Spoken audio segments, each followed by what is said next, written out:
आरोही की आंखें एकदम से लाल हो गए। उसकी हिम्मत कैसे हुए उसकी पति पर लाइन मारने की। उसका मन हुआ तो वो अभी वहां जाए और उस लड़की को 2 थप्पड़ जड़ दे। सिर्फ दक्ष ही नहीं, आरोही भी दक्ष को लेकर काफी पजेसिव थी। वो तो उसे इस बात का पता था कि दक्ष को उसके अलावा किसी लड़की में कोई इंटरेस्ट नहीं है और न उसे उसके अलावा किसी और का छूना पसंद है, इसलिए उसे कभी भी इस बात की चिंता नहीं होती थी कि दक्ष उसे छोड़ देगा। और पिछले जन्म को याद करते हुए उसे इस बात का पूरा भरोसा था कि वो खुद चाहे भी तो दक्ष कभी उसे खुद से दूर जाने नहीं देगा। जिस वजह से बेफिक्र होकर इधर उधर घूमता रहती थी, पर इसका मतलब ये बिल्कुल भी नहीं था कि कोई उसके पति को सिड्यूस करे वो उस लड़की को इतनी आसानी से माफ कर दे, बिल्कुल भी नहीं।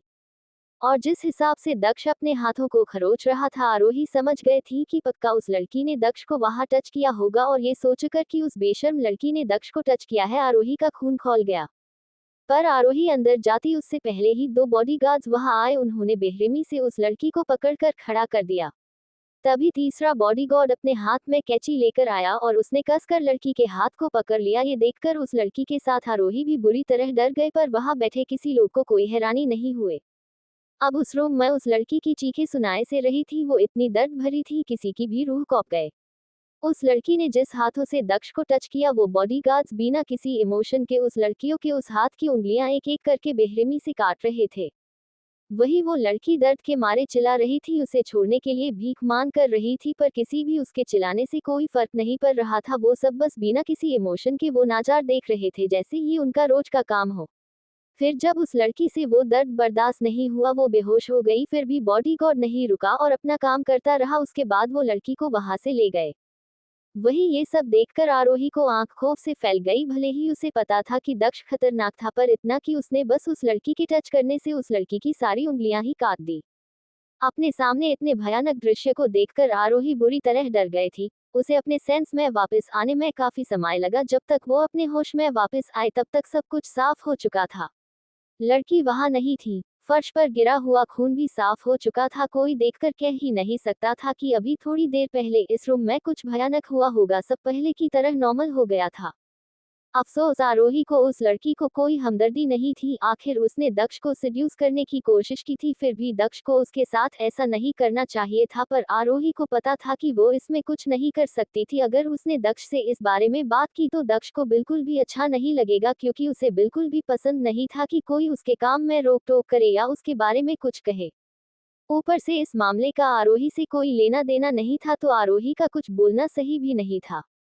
तभी आरोही की नजर एक पतले दुबले आदमी पर गए, जिसका चेहरा पसीने से पूरा लथपथ था। उसके पैर बुरी तरह कॉप रहे थे। वो आदमी, जिसका नाम अभय था, उसने एक गहरी सांस ली और खुद को डिफेंड करते हुए बोला, मिस्टर अग्निहोत्री, इन सब में मेरी कोई गलती नहीं है। मुझे नहीं पता था कि उस लड़का का ऐसा कोई इरादा है, वरना मैं उसे कभी भी आपके पास आने नहीं देता। वो तो तुम्हें इस बारे में कुछ नहीं पता था। वो आवाज इतनी भयानक थी, किसी भी रीढ़ की हड्डी कपा दे।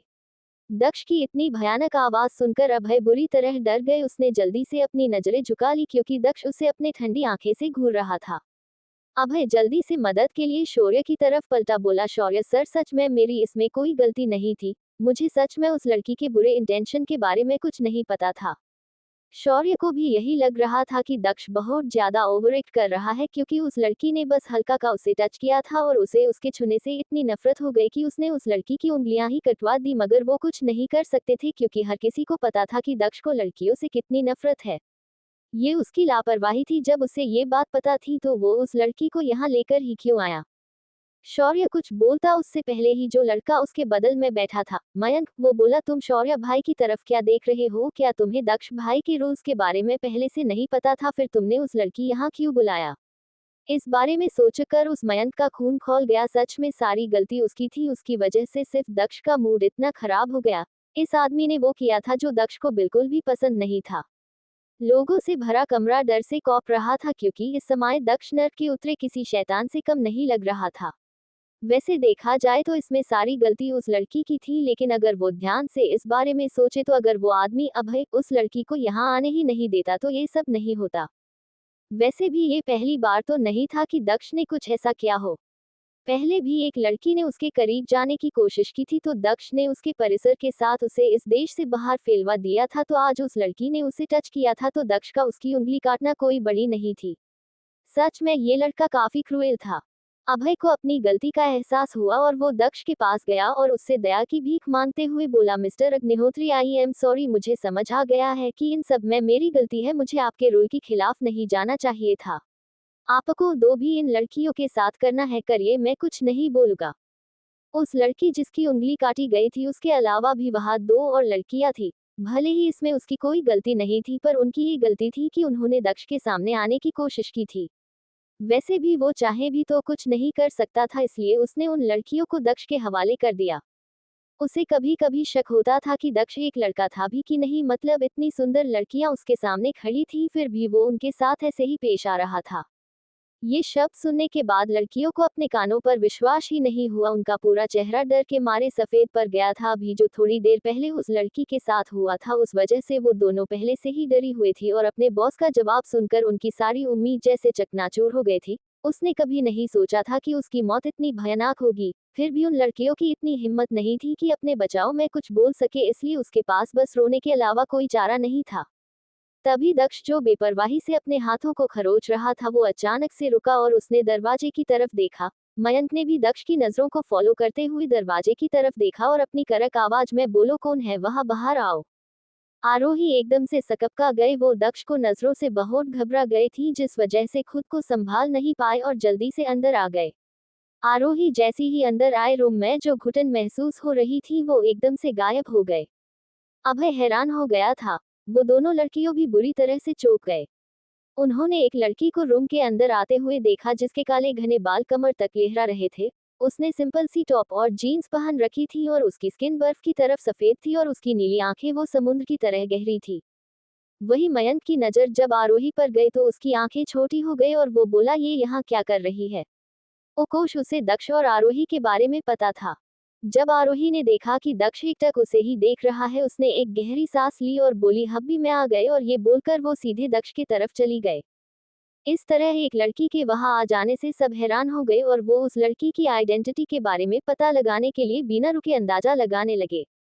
क्या दक्ष को लड़कियों से नफरत नहीं थी, तो फिर उसने खुद एक लड़की को यहाँ क्यों बुलाया और वो दक्ष को हब्बी क्यों बोल रही थी। वो सोच रहे थे कि अभय की लाए हुए लड़की काफी सुंदर थी, पर उनके सामने खड़ी ये लड़की का उन लड़कियों से कोई कंपैरिजन ही नहीं था, वो हद से ज्यादा खूबसूरत थी। दक्ष ने आरोही को यहाँ क्यों बुलाया था? क्या होगा सबका रिएक्शन जब उन्हें आरोही की आइडेंटिटी के बारे में पता चलेगा? अब आगे क्या होगा दक्ष और आरोही की जिंदगी में, जानने के लिए पढ़ते रहिए मेरी ये novel reborn of devil little wife, सिर्फ और सिर्फ पॉकेट एफएम पर। आज के लिए इतना ही। आगे जानने के लिए नेक्स्ट एपिसोड पढ़िए and please like, comment and share जरूर कीजिए। एंड प्लीज आप लोग आपने रिव्यू जरूर दीजिएगा कि आपको मेरी ये स्टोरी कैसे लगी। Please please. दक्ष, जो बेपरवाही से अपने हाथों को खरोच रहा था, वो अचानक से रुका और उसने दरवाजे की तरफ देखा। मयंक ने भी दक्ष की नजरों को फॉलो करते हुए दरवाजे की तरफ देखा और अपनी कड़क आवाज में बोलो, कौन है वहां, बाहर आओ। आरोही एकदम से सकपका गए। वो दक्ष को नजरों से बहुत घबरा गए थी, जिस वजह से खुद को संभाल नहीं पाए और जल्दी से अंदर आ गए। आरोही जैसी ही अंदर आए, रूम में जो घुटन महसूस हो रही थी वो एकदम से गायब हो गए। अभय हैरान हो गया था। वो दोनों लड़कियों भी बुरी तरह से चौंक गए। उन्होंने एक लड़की को रूम के अंदर आते हुए देखा, जिसके काले घने बाल कमर तक लहरा रहे थे। उसने सिंपल सी टॉप और जीन्स पहन रखी थी और उसकी स्किन बर्फ की तरफ सफेद थी और उसकी नीली आंखें वो समुद्र की तरह गहरी थी। वही मयंक की नजर जब आरोही पर गई तो उसकी आंखें छोटी हो गई और वो बोला, ये यहाँ क्या कर रही है। ओकोश, उसे दक्ष और आरोही के बारे में पता था। जब आरोही ने देखा कि दक्ष एकटक उसे ही देख रहा है, उसने एक गहरी सांस ली और बोली, हब्बी मैं आ गए, और ये बोलकर वो सीधे दक्ष की तरफ चली गए। इस तरह एक लड़की के वहां आ जाने से सब हैरान हो गए और वो उस लड़की की आइडेंटिटी के बारे में पता लगाने के लिए बिना रुके अंदाजा लगाने लगे। क्या दक्ष को लड़कियों से नफरत नहीं थी, तो फिर उसने खुद एक लड़की को यहाँ क्यों बुलाया और वो दक्ष को हब्बी क्यों बोल रही थी। वो सोच रहे थे कि अभय की लाए हुए लड़की काफी सुंदर थी, पर उनके सामने खड़ी ये लड़की का उन लड़कियों से कोई कंपैरिजन ही नहीं था, वो हद से ज्यादा खूबसूरत थी। आरोही को अब अपने यहाँ आने के डिसीजन पर पछतावा हो रहा था। उसका मन कर रहा था कि वो अपने बाल नोच ले। सच में आज उसका दिन ही खराब था। पहले वो कॉलेज वाला इंसिडेंस और अब दक्ष का गुस्सा। आरोही को थोड़ा बहुत सिचुएशन का अंदाजा हो गया था। उसे पता था कि दक्ष को बिल्कुल भी पसंद नहीं था कि उसके अलावा कोई भी लड़की उसे टच करे। ऐसा क्यों था, आरोही को खुद नहीं पता था। जब पहले उसे दक्ष के इस प्रॉब्लम के बारे में पता चला था तो उसे ये बात बहुत अजीब लगी थी। क्या वो एक लड़की नहीं थी तो फिर उसे उसके छूने से दक्ष को कोई प्रॉब्लम क्यों नहीं होती थी? सिर्फ इस जन्म में ही नहीं, वो पिछले जन्म में भी ठीक ऐसा ही था। इसलिए दक्ष इस तरह एक ही जगह खरोचे जा रहा था क्योंकि वो कुछ भी करके उस टच को मिटाना चाहता था। वैसे भी उसे औक था, उसे दूसरा छूना पसंद नहीं था, इसलिए जब किसी लड़की ने उसे टच किया तो बिल्कुल भी अच्छा नहीं लगा। वही जब दक्ष ने देखा कि आरोही अभी भी वहां खड़ी है, उसके पास नहीं आ रहा था, तो उसका पूरा चेहरा काला पड़ गया, उसकी आंखें तक काली पड़ गई। और वही आरोही ने जब दक्ष के बदलते एक्सप्रेशन देखे तो वो जल्दी से अपने होश में आए। उसकी अभी सबसे पहली प्रायोरिटी दक्ष को शांत करना था, वरना पता नहीं आज कौन कौन दक्ष के गुस्से में जलकर भस्म हो जाए। आरोही जल्दी से दक्ष के पास गए और सीधे जाकर उसके गोद में बैठ गए। उसे पता था कि अगर उसे दक्ष को शांत करना था तो उसे अभी ये करना ही होगा। उसे इन सब चीजों का बहुत एक्सपीरियंस था पिछले जन्म में भी। जब दक्ष का गुस्सा आउट ऑफ कंट्रोल हो जाता था तो वो इसी तरह उसे शांत करती थी, और जैसे ही उसने उम्मीद की थी उसके ऐसा करने से दक्ष के एक्सप्रेशन फिर से नॉर्मल हो गए, लेकिन फिर भी अपने हाथ को उसी तरह खरोच रहा था। वही जब सबसे आरोही को इस तरह दक्ष के गोद में बैठते देखा तो सबकी आंखें शौक से बड़ी हो गई। अभी थोड़ी देर पहले बस एक लड़की ने दक्ष को हल्का सा छू दिया और दक्ष ने उसकी सारी उंगलियां काट दी थी, तो आरोही तो सीधे जाकर उसकी गोद में बैठ गई। तो अब पता नहीं दक्ष उसका क्या करेगा। शौर्य को भी आरोही के लिए डर लग रहा था। भले ही उसे पता था कि आरोही उसकी पत्नी है, पर फिर भी वो इस बात को झूठला तो नहीं सकता था कि दक्ष को लड़कियों से कितनी नफरत है। पर ये देखकर उसकी आंखें शौक और बड़ी हो गई कि आरोही के उसकी गोद में बैठते ही दक्ष ने कोई रिएक्ट नहीं किया, बल्कि गुस्सा एकदम से गायब हो गया था। वो अब बिल्कुल शांत लग रहा था। आरोही ने दक्ष के हाथ को पकड़ा, फिर उसने टेबल से कॉटन उठाया और उसे अपने लिप्स से टच और उसे ध्यान से उस जगह पर लगाया। आरोही ने थोड़ी देर तक ऐसा किया, फिर प्यार से दक्ष के होठों को एक छोटी सी किस करते हुए बोला, क्या आप ठीक है हब्बी? क्या आपको अभी भी अजीब लग रहा है? नहीं, अब ठीक है, दक्ष अपने दोनों हाथ आरोही की कमर पर लपेटते हुए बोला। वहां खड़े लोगों के पास कहने को कोई शब्द नहीं थे। आरोही ने हल्का सा उसे किस किया और दक्ष शांत हो गया। आरोही ने बस उस लड़की की जगह अपना टच दे दिया था, जिस वजह से दक्ष नॉर्मल हो गया था। उसे लड़कियों के छूने से नहीं, उसे दूसरी लड़कियों के छूने से प्रॉब्लम थी। वही आरोही को पता था कि सब उसे अजीब नजरे से घूर रहे थे, पर उसे कोई फर्क नहीं पड़ा, उसे बस दक्ष से मतलब था। उसने अपना सिर दक्ष के चेस्ट पर रखा और उस पे अपनी उंगलियां उसकी चेस्ट पर घूमते हुए बोली, हब्बी क्या आपको अभी भी दर्द हो रहा है? आरोही दक्ष के हाथ को देखते हुए बोली, देखिए आपने खुद को कितना हर्ट किया है, आपको पता न कि मैं आपको बिल्कुल भी दर्द में नहीं देख सकती हूँ। वही शौर्य, उसे तो कुछ समझ ही नहीं आ रहा था यहाँ क्या हो रहा है। क्या उसके सामने बैठे ये लड़का सच में उसका क्रूएल हिटरेट दोस्त था जिसे लड़कियों से नफरत थी? हाँ, आरोही के आने से पहले तो कुछ ऐसा ही था, फिर ये अचानक इतना बदल क्यों गया? लेकिन वो आरोही का शुक्रगुजार भी था, वरना वो पता नहीं दक्ष को कैसे हैंडल करता। फिर उसने अभय को कुछ इशारा और किया और वो दोनों लड़कियों के साथ जल्दी से वहां से चला गया। दक्ष के आरोही की तरफ देखा जो उसे गले लगाकर रो रही थी। आरोही को इस तरह देखकर दक्ष की आंखें एकदम से काली हो गए। उसने एक नजर सबकी तरफ देखा जो उन्हें ही शौक के साथ देख रहे थे। ये देखकर दक्ष ने आरोही को वैसे ही अपनी गोद में उठा लिया और बिना कुछ बोले वहां से चला गया। दक्ष आरोही को दूसरे कमरे में ले गया। दक्ष ने एक नजर आरोही की तरफ जो उसे ही अपनी घनी पलकें झपकाकर देख रही थी। उसकी नीली आंखें आंसुओं से भरी हुई थी। ये देखकर दक्षा ने कसकर अपनी मुट्ठी भींच ली। दक्ष आरोही के आंसू पोंछते हुए बोला, लिटिल वाइफी, तुम्हें पता है न कि तुम मुझे रोते हुए बिल्कुल भी अच्छी नहीं लगती हो। ये सुनकर आरोही ने अपना सिर हाँ में हिला दिया। ऐसे करते हुए आरोही बहुत प्यारी लग रही थी। फिर उसने उसे माथे पे एक किस किया। उसके ऐसे करने से आरोही की आंखें अपने आप बंद हो गई। दक्ष ने फिर आरोही को दोनों आंखों को चूमा, फिर उसके दोनों गालों को, ऐसे ही वो आरोही के पूरे फेस को चूमने लगा। उसके ऐसे करने से आरोही का पूरा चेहरा गुलाबी हो गया, जिससे वो और भी खूबसूरत लग रही थी। तभी दक्ष की नजर आरोही के गुलाबी होठों पर गए। आरोही को होठ इस समय किसी गुलाब की पंखुड़ियों की तरह लग रहे थे। ऊपर से दक्ष के इस तरह किस करने से आरोही के होठ कांप रहे थे, जिससे वो और अट्रैक्टिव लग रहे थे। आरोही को इस तरह देखकर दक्ष का अपना गला सूखता हुआ महसूस हुआ। वो धीरे धीरे अपना कंट्रोल खोने लगा। वैसे भी आरोही जब भी उसके करीब होती थी वो खुद को कंट्रोल नहीं कर पाता था। आखिर वो उसका बचपन का प्यार थी, लेकिन उसे ये भी पता था कि अभी इन सब के लिए आरोही बहुत छोटी है, जिस वजह से वो खुद को कंट्रोल कर लेता था। पर कब तक वो खुद को कंट्रोल कर पाएगा उसे खुद नहीं पता था। फिर बदक्ष से और बर्दाश्त नहीं हुआ तो बिना एक पल का वक्त गवाए उसने अपने सख्त होठ आरोही के मुलायम होठों पर रख दिया और उसे किस करने लगा। दक्ष के इस तरह किस करने से आरोही की पकड़ उस पर कस गए। दक्ष आरोही को इस तरह किस कर रहा था जैसे वो कितने दिनों का प्यासा हो और आज जाके उसे अपनी प्यास बुझाने का मौका मिला हो।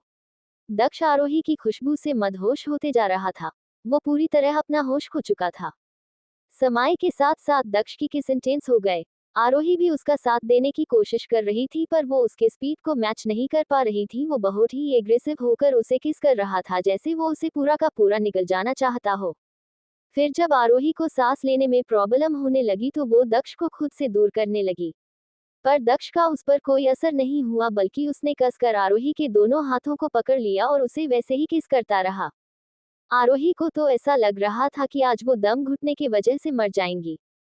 तभी दक्ष ने देखा कि सांस न लेने की वजह से आरोही छटपटा रही है तो उसने उसे किस करना छोड़ दिया। उसके छोड़ते ही आरोही जोर जोर से सांस लेने लगी। आरोही को इस तरह देखकर बोला दक्ष के चेहरे पे एक छोटी सी मुस्कान आ गई और वो आरोही के लाल होठों को टच करते हुए अपनी सेडिक्टिव आवाज में बोला, लिटिल वाइफी सांस तो लो, लगता है तुम्हें अभी तक किस करना नहीं आया, लगता है मुझे अपना डोज बढ़ना पड़ेगा। दक्ष के मुंह से ऐसी बेशर्मी वाली बात सुनकर आरोही के गाल शर्म से लाल गए। उसने जल्दी से अपना छोटा सा सिर दक्ष की छाती में छुपा लिया। आरोही का रिएक्शन देखकर दक्ष की स्माइल और बड़ी हो गई और उसने भी आरोही को कसकर गले लगा लिया।